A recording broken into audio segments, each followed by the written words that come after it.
Yeah,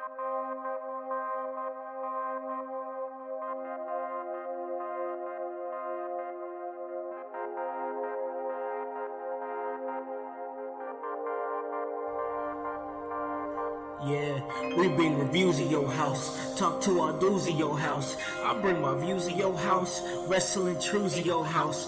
We talk to you in your house, we keeps it cool in your house, we keeps it cool in your house. I'm spitting truths in your house. Yes, Mark Tatum on his fast, Becky Nish on the man. Play with two like a lion, household a dangerous alliance. I am an diamond like Cody, and I'm overcoming like Kobe. No, they cannot hold me. Come listen, I'm hosting, critiquing, I'm boasting. This wrestling I'm knowing.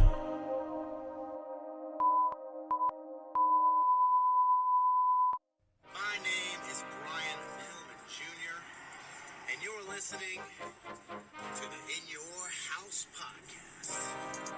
This is Austin Theory of Evolve, and you're listening to the In Your House podcast. This is AEW Darby Allin, and you're listening to In Your House podcast. Welcome, ladies and gentlemen, to In Your House, starring Alakan House. This is the People's Podcast.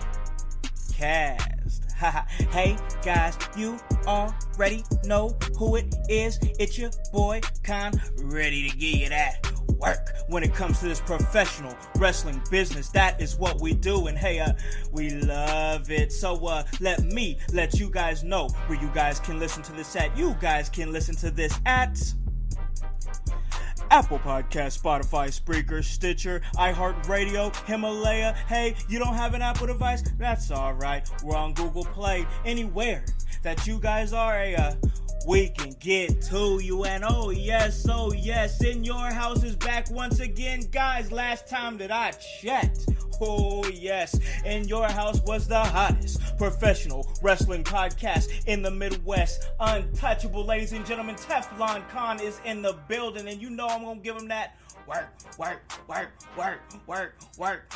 round the clock, 5 days a week, 6 a.m. You already know what it is, and we say it all the time, guys. We say it all the time.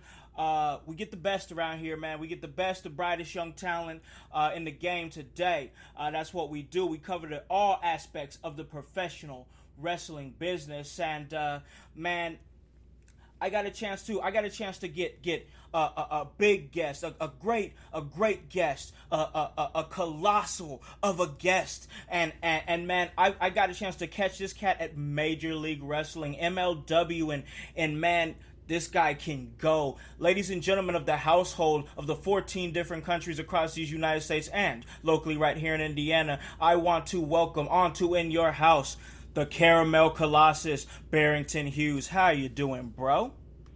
What's happening, man? You're Hey, how you doing, man? You doing all right this evening? chilling, man. I just got to correct you on a quick thing, man. It's not Caramel no more. Oh, it's not anymore? Bro. Nah. Oh, it's just a Colossus now. Just a Colossus. Keep it real serious. Okay, I dig it. I'm here for it, man. And thank you for correcting me on that, because we're gonna get into your career. We're gonna get into everything that you got going on, where everybody can catch you at, man, and most definitely. So truly appreciate you taking the time out of your busy schedule to come on and talk to me, man. Much appreciated, my bro, man. I always like to give my time and effort to people that give positive energy back to me, you know? No doubt, man. You give out what you if you give it out, you reciprocate it. You know what I mean? You reciprocate that energy. You know what I mean? So I definitely feel you on that, bro. All day, bro. Absolutely. So let me get started here. I love to get the psyche of the professional wrestler. I always love to ask this question, and sometimes it's the same, but sometimes it's very different. So I always ask it. And Barrington, my first question for you is, man, where did this all start for you? Where did professional wrestling start for Barrington Hughes, man? Man, it started when I was about 6 years old, man. Mm-hmm. I was staying this summer with my grandfather up in New York, and we were in this little restaurant in New Rochelle, and we're in a little Jamaican spot, and they just happened to be playing Raw. Yeah. We're watching, so me and my grandfather are sitting there watching Raw. He's a diehard wrestling fan, just like way back. Yeah. And we're watching Razor Ramon versus 1-2-3 Kid. kid had been going through these issues with Ramon. He finally beats him. Yeah. And the night that he raised Ramon was the night that I fell in love with professional wrestling. Oh, man, yes. I remember that night. I do. I do. So you've loved it ever since you were 6. Obviously, you're a big enough fan to get into professional wrestling, and that leads me to my next question, Barrington, is at what moment did you decide, I have to do this, I have to be a part of this? Going back to my grandfather, but this is fast forward into about 2010. He was sick. He was kind of on his last legs. Yeah. And we were having a hard one. He was like, you know what? If you're gonna do something in life, just do it wholeheartedly. Don't let anybody stop you. Yeah. Don't have no regret. Live your life to the fullest. Yeah. And I was like, yeah, Pop, I got you. And not thinking about it, he passed away less than a week later. I'm like, damn, he was telling me to live my dream. So yeah, for sure. Yeah. A loved one helped me find a school locally with Rusty Brooks. Started training there December of 2010. In September of 2011, I had my first match. Wow, man. So man, your career is still pretty young, man. I mean, you've got quite a number of years under your belt, but you haven't hit the 10-year mark, and it seems to me, from what I've seen, you've done a lot in a very short amount of time, man. That's the whole idea, man. I hit the ground running. The thing about it, when I started my career, there was a lot of people that told me I didn't belong. I was too fat for the business. I was too big. I didn't belong here. It's a body guy's business. And I was like, you know what? Fuck you, bro. Yeah, for real. Show you. And those same people that were talking shit are now the same ones on the gravy train. Like, we believed in him. It's like, yeah, whatever, dude. Whatever you say. I know how it goes, bro. I know how it goes, bro. Because the success that you're having, man. I mean, I know I get a chance to see like Barrington Hughes. I mean, obviously I follow your social medias, but I'm like, man, you were just doing so much, doing so much work, and that led you to a promotion that's actually doing really good things right now, and that's MLW. Yes, indeed. I had had a tryout with them at their very first comeback show, and that was in 2017 for One Shot, MLW One Shot. Yeah. We did some stuff there, made a little magic there, and they were like, hey, we want to keep you on, for a while. Worked with them on a consistent basis. Things started getting, more and more consistent. Signed my first deal with them April of last year. Been with them ever since, and I haven't been I'm not even gonna say I haven't been with them, but I haven't been featured on TV since like May. But we're trying to figure some stuff out, see if we can come back soon, or see what the plan is for the future. Either that, or I'm just gonna see if I can see what my options are and venture out, see what I can do. For sure, man. For sure. I mean, with your experience, man. I mean, everything that you've done, I could see a lot of people that would want to pick you up. But definitely, I'd like to see you still doing some things with MLW. When I first saw you, I believe that you were doing something with Ace Romero. I do believe this was quite a few months ago. Yep. Yeah, that's at first we were gonna be they wanted to present us as rivals. We came with the idea of us teaming together. They're like, all right, run with it.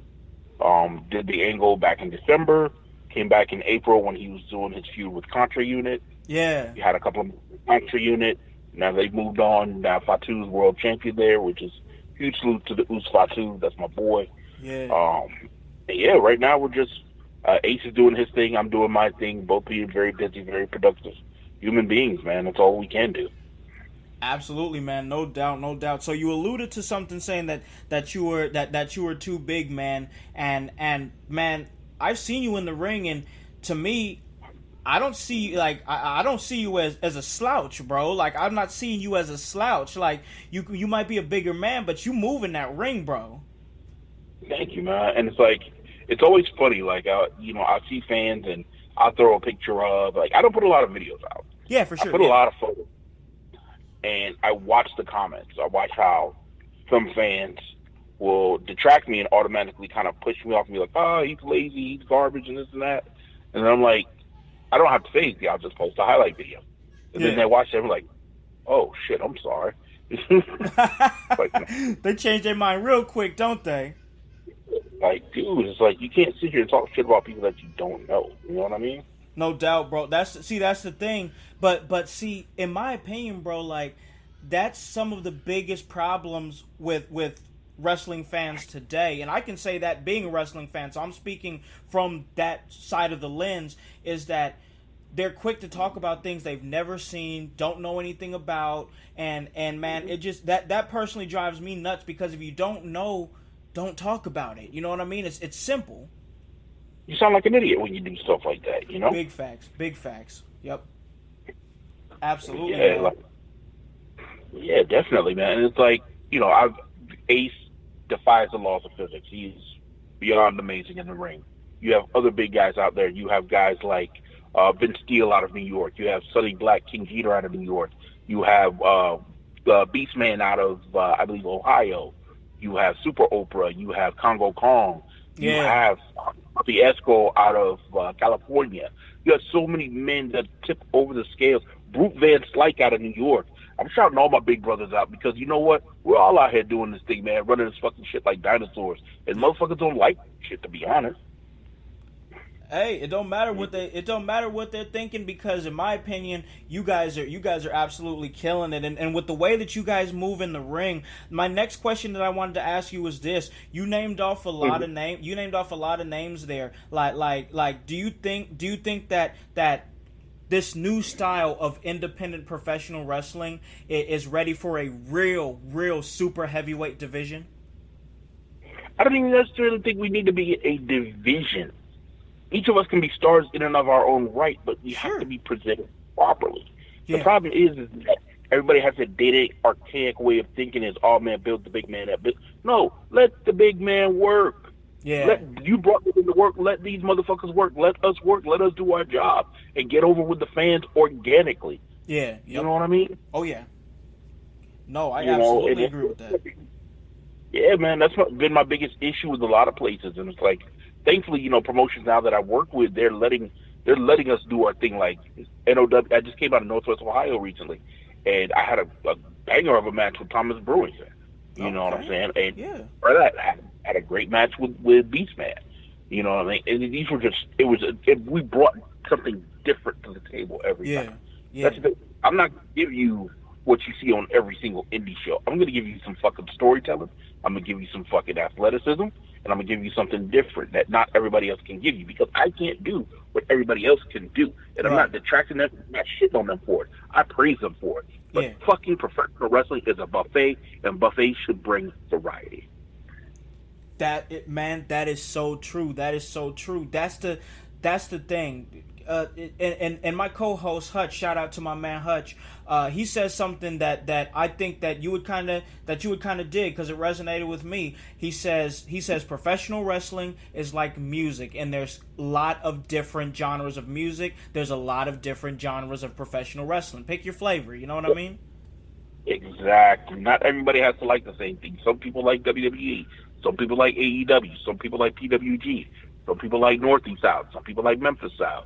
Some people like Strong South. Some people like Joshi. Some people like European style. Catch as catch can. It's all good. It's all wrestling, and it's all great. Love it all. Big facts, bro. Big facts. Huge facts. I totally agree with that, man. I totally agree with that. So my next question that I want to ask you, Barrington, is this. Man, like I said, you're something special in the rings, just something different. You know what I mean? And I like it. That's why I was like, man, I want to get him on the show. I want to hear what this guy's talking about. So my question for you was this: Who was some of your biggest influences coming up? Who's in the DNA of Barrington Hughes? Ooh, all right. We're gonna start number one with Razor Ramon. Oh yeah, okay. Gotta start with the hometown cat. Yeah. A little bit of Rocky. Is in there. Yeah. Being another mighty dude. Yeah. One of my mentors who's recently influenced me, a couple of them actually, are Low Key and MVP. That kind of helped me get this more serious tone going with me now. Yeah, big fan. Yeah, you got Gary Albright, one of the most unsung, underrated, underappreciated big men ever, man. Have you ever seen a Gary Albright match? I haven't. I've heard the name though. Yo, son. So, peep this, right? Yep, I'm listening. Albright versus Toshiaki Kawada, right? We all know Toshiaki Kawada is one of the GOATs, right? Yeah. Tell me why this man Albright ate his whole lunch, bro. No ate way. his whole lunch, bro. All right, go watch that match. I watched that match. Okay, I'm gonna check that out on YouTube. Changed my whole perspective. I was like, yo, that's me. He was an athletic super. He was a collegiate super heavyweight champion. He was a collegiate heavyweight champion, just like Brock. Yep. But he just decided to stay in Japan. He wanted to do that shoot style, and he killed it in the shoot style. So I kind of want to bring some of those shoot elements in, especially now that I'm with my partner, my tag partner, Mozi Kamau, who is, he has history in doing those types of aspects of fighting. He's helping with that kind of stuff. He's like, your size doesn't stop you. He's like, you just do it. You've seen guys that can do it. Just do it.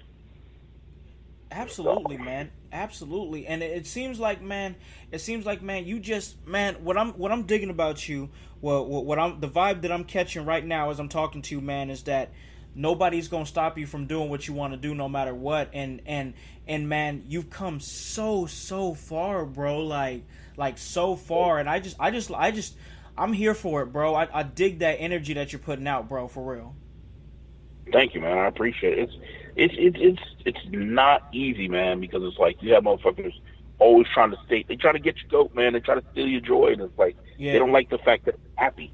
It's like, I don't give a fuck if you don't like that I'm happy. Fix your own shit, bro. Yeah. Stop throwing stones, man. Stop throwing stones. Use those stones to build your foundation. Yep. Energy vampires, bro. Straight vampires, bro. Yep. That's exactly what they are.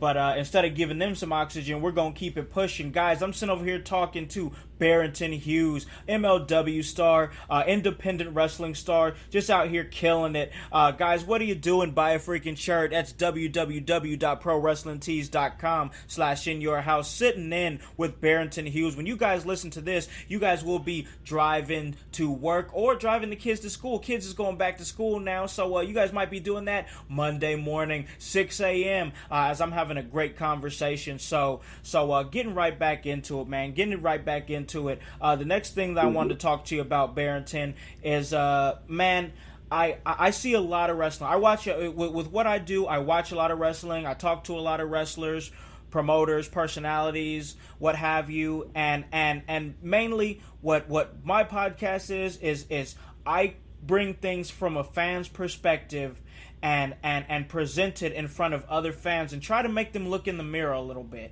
Try to make them look in the mirror and reflect and say, man, we really, as fans, we are more spoiled now with professional wrestling than we've probably ever been. I mean, there's so much wrestling out there, bro. So much good wrestling out there. And I have to ask this. You were talking earlier about psychology, and it seems like the common fan these days, at least what I see when I have to unfortunately dig into those comment holes and see what some of these guys are talking about, but they're obsessed with the smaller guys, the Seth Rollins guys, the Finn Balor's, the Ali's, those type guys, and they're totally overlooking the guys, like the bigger guys. Of course you can't ignore a big guy like Brock Lesnar, you know what I mean? But they don't like to see him either. They want to see the Will Ospreays, those type guys. So my question for you was this: what do you think from your perspective, being in the business, what could be done? What could be done to kind of shift the common wrestling fans' perspective on, hey, don't stop looking for this type, because back in the day it was the big muscles, and now everybody likes the smaller cruiserweight type guys. How can we flip that perspective to have everybody open up their minds and just kind of accept everybody for who they are, and just, if they're good in the ring, it doesn't matter the body type? What's your opinion on that, bro? Honestly, it's a real simple solution, man. Let motherfuckers run their race. Yeah. Let people present them the same way that a Will Ospreay is presented. A Bylock Fale should be presented in the same light. It shouldn't be, he's an anomaly or he's an attraction. No, he's a competitor just like Ospreay. They should be able to step in that ring in any given day. Anybody can beat anybody. It's just like fighting. Just like the old UFC, before UFC started having weight divisions and shit, when it was just like the fucking Kumite, and motherfuckers of different disciplines would go against each other. There were no weight limits. It set up some interesting fights. It set up some real dynamic, different looking stuff. Yeah. You know what I mean? Was it always the prettiest? No. But it gave you some stuff to hang on because you were like, yo, this is crazy. And you emotionally invested into it because it was something that was different. It was unique. And wrestling is at a precipice right now where it's not brand new, but it's feeling refreshed. It feels unique again. It feels fresh. Yeah. And when it feels, you really got to take advantage of that and not put the same 5 guys out there every night. Facts. Mix it up. Don't be afraid to give them something different. It doesn't have to be every night that you got to give a different match. But hey, always throw a little X factor in there. Like, for example, I'm surprised I don't see Samoa Joe on TV more. Man. That man, so many mic. He's so good on the mic. Oh my God. So amazing. So fluid. He's Yes. one of the most underrated talkers they have in the game right now. No disputes there. No disputes. And the fact that I don't care if he doesn't have a title. The fact that he's not on the marquee every night is a travesty. He's It's a travesty. amazing. He's absolutely amazing. Yep. We actually, it's crazy that you bring him up, Barrington, because we were actually just talking about him in one of the episodes from last week. We were talking about him, how he's one of the best talkers, and when he rolls out there, I hate it because it seems like he always loses to like a roll up and he's surprised, but he can talk people into a building so easy. I have to 100% agree with you. And I get they're trying to protect his character with the roll-up pins, but you can only do that so long before you make somebody look stupid. Yeah. You know, Yeah. Dude, let him live and die by the sword. Let him get beat. If he gets beat, he gets beat. But make it mean something. You know what I mean? For sure. If he wins, it means something when he wins. You know what I mean? And it's like, and I feel like it was a lot of guys that kind of went through that phase. You know, a lot of bigger guys. They get to a certain point, and then the office is like, what do we do? What do we do? We can't put him in the event. Yes, you can. Put him in the main event. Let him sink or swim. Yep. Give him a shot. Put him against your gatekeeper. Put him against somebody a mid-level stature that you know can go, and see how he hangs. Yep. You know, but they're still afraid of presenting something different. You know what I mean? Yeah. It's just the way the business is. Everybody is afraid to be the first to do something. And then once they see that it's done right once, everybody will jump on board with it. Yeah. Because it's a copycat business. It's a copycat business, man. That's just how it is. And it's like, I'm just rambling at this point. But no, you're good, bro. Please. It just feels like, you know, everybody's afraid to be that one, to be like, you know what, I'm going to take the shot. I'm going to want something different. You know, and fans are disappointing me, man, because it's like, They want to body shame wrestlers. Like, you don't know what wrestlers go through to get where they're at. Yep. You can't handle a day of training. That's why you're a fan. That's why you pay for tickets, and that's why you watch TV. Mm-hmm. But for you to sit here, you're on a high horse, or you're better than me because you feel like you have a forum to body shame. No, get the fuck out of here. Fuck you. You can't out squat. You can't outrun me, despite what you may think. You cannot lift. So shut the fuck up. Eat your popcorn, have a Coke with a smile, and shut the fuck up. And they can't whoop your ass, bro. They can't whoop your ass, bro. Try. They can try. I'm from Miami. I don't give a fuck, bro. Hey, I dig it, bro. For real, I respect it, man. No, you go out there, you do your art, bro. You gotta let the artist do their art, and man, I don't care what. And that's why when you said that fans were disappointed in you, man, it's like I kind of was like, because I was like, he's right. I mean, he's right. I mean, I see it all the time in what I do and what I'm doing. I see it all the time, and man, it's just absolutely frustrating because you claim to love this, but you don't really love it. You love the shit on it. Right. Or if it's not the way you wanted it, how you wanted it, when you want it, you don't give a fuck. Yep. No, so that doesn't mean that you love it. You only love certain aspects of it. If that's the case, okay, if you don't love this shit, don't say nothing on it. Just move on until you find something that you like. There's more than enough out here for you to go out of your way to shit on something. You're a shitty human being. I agree. No disputes here. I mean I said once again, another thing that I've said on this show in previous episodes is that we don't go out of our way to try to be one of those negative podcasts. You hear it all the time. You see it all the time, bro. You see it all the time, Barrington. You'll see it on YouTube and stuff. You'll see guys with a blank wall behind them, or maybe a Stone Cold and Rock poster, or maybe some old school Attitude Era action figures behind them, and they're constantly bitching about Raw and SmackDown and how bad everything is. And I get it. I get it. But my thing is this, Barrington, is that if I don't like Raw or if I don't like SmackDown, I don't talk about it. You don't watch it. That's it. Right. And I don't see what's the point of coming on this podcast and bashing it. Here's a beautiful alternative to this. If you don't like Raw, SmackDown, you have InternetWrestling.tv, Powerbomb.tv, yep, DDT online. You have New Japan World. All Japan has a streaming service. Stardom has a streaming service. WXW has a streaming service. Progress has a streaming service. Find something you like. There's so many options now. You don't have to sit here and force feed yourself something you're not enjoying just to puke on it. You look like a fucking tool. Yep. You look like an idiot, bro. Yep. Find something you like and praise it. Yep. Jesus. Because there's so much wrestling in 2019. It's a freaking hotbed of professional wrestling. We say it all the time on this podcast that, man, that we are in the middle of a renaissance of professional wrestling where it's ramping up again, and professional wrestling is cool. It's hip. It's coming in, bro. And really, that's really because of how hot and spicy the indies have been over the last few years. You know what I mean? Mm-hmm. Exactly. You guys are killing it. You guys and all you brothers and sisters, you guys are straight killing it. And me on my side, I'm enjoying watching it. I really am. Thank you, man. And it's like, I wish more fans would just enjoy wrestling, bro. Yes. Enjoy it.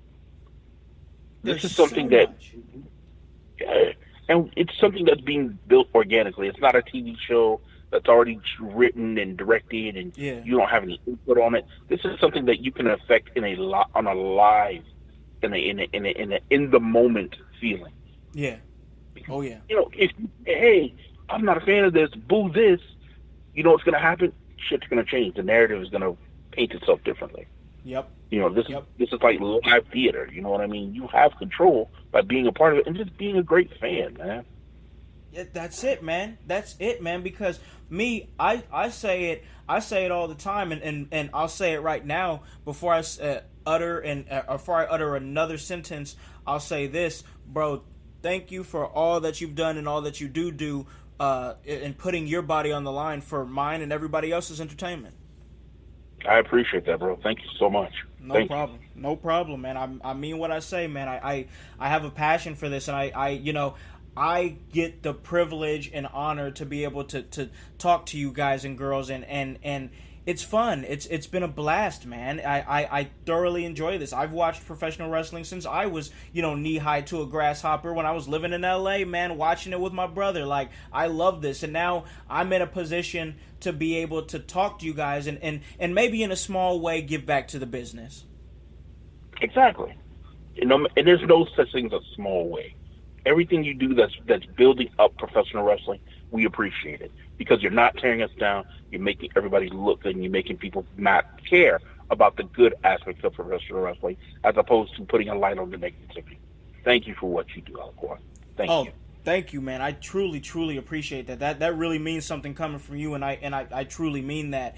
And I have to say this, man. It seems like now that there's a somewhat of a paradigm shift happening now, and that is with the emergence of two things: the fire behind the independent wrestling scene, guys, support your local indie fed, and also the emergence of All Elite Wrestling, that's AEW. So let me ask you this, from your perspective, Barrington, with the emergence of AEW.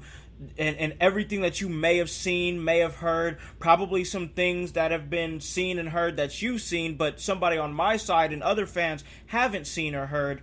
what do you think about their chances of success? What do you feel like that AEW can be sustainable, and do you think that it'll be a great opportunity for you guys in the business to have another place to work full time and have a really great living for yourselves and your families as well?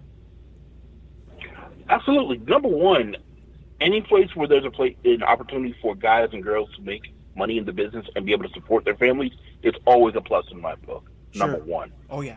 Number two, I think that as long as they continue to run their race and not try to be direct competition to the WWE, they'll always have a place. Because look at Impact. Since they stopped trying to compete with WWE, they found their own market. They found their own lane, and they're still being successful. Despite years and years and years of people wishing them ill will, wanting them to go away, no, they're still surviving. They're still thriving. They're still being a viable commodity.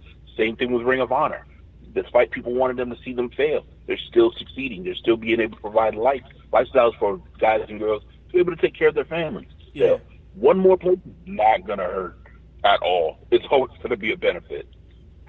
No, you're absolutely right, man. I agree with that. I just wanted to get your perspective from it, and from you being in the position that you're in, growing and grinding, and man, with your career and the way things are moving. I just want to see you succeed, man. I mean, you stuck out to me when I first saw you, and I'm like, man, this dude, he's something different. I like it. I like what he's putting out there. And I know you're not the Caramel Colossus anymore. You're just the Colossus doing something more serious. Totally understand and respect it.